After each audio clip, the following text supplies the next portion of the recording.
Ассалаумағалейкум ағайын. Тағы да біздің арнайы бір акциямыз бар. Өзіміздің кішкентай бүлдіршіндерге, кішкентай достарымызға арналған. Бұл яғни біздің қазақтың зиялы қауымның өлеңін оқып берсе, мысалы Мұқағали Мақатаевтың, Абай Құнанбаевтың сондай бір әдемі бір өлеңін оқып берсе, біз оған подаркаға томбо донер сыйлыққа береміз. Бауырым, ассалаумағалейкум. Уағалейкум Есімің ассалам. кім? Димаш болады. Қай класста оқисың? 7-ші. Сен бүгін бізге кімнің өлеңін оқып бересің? Қазір мен ақиық ақын Мұқағали Мақатаевтың «Үш бақытым» деген өлеңін оқығым келеді.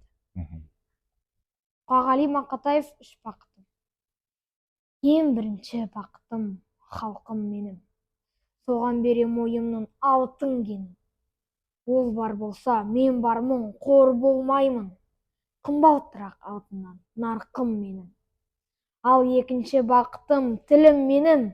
Тас жүректі тілім менен тілім дедім.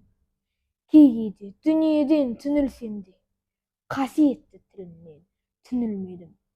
Бақытым бар үшінші отан деген. Кім мықты десе отан дерем. Оты сөнген жалғанда жан барсың ба? Ойланбай-ақ кел дағы отау менен. Түтін түтет, өз өрбі көгере бер. Немерелер көбейсін, шөберелер. Жадындаста жақсылық күтпегейсін. От емес, оқ сұрасан, егер менен. Үш бірдей бақытым бар алақанда. Ондай бақытты мені жаратар ма? Үш күн нұрын төгеді аспанымнан. Атырау Алтайарқа, Алатауға. Тамаша, тамаша. Мынау бір донер емес, 10 донермен де құтылмайтын өлең болды. Керемет бауырым, жарайсың. Рахмет. Ары қарай осы біздің зиялы қауымның өлеңдерін оқып, әлемге жеткізе бер.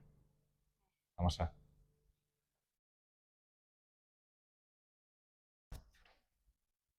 Ал Димаш досымызға, бауырымызға, міне біздің сыйлық. Аспасын. Сізге рахмет, осындай баланы тәрбиелеп, балаңыз үлкен жетістіктерге жете берсін. Амин. Амин. Сізге де.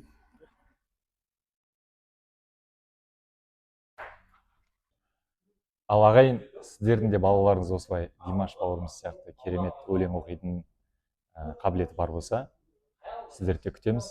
Келіңіздер, біздің сыйлығымыз бар.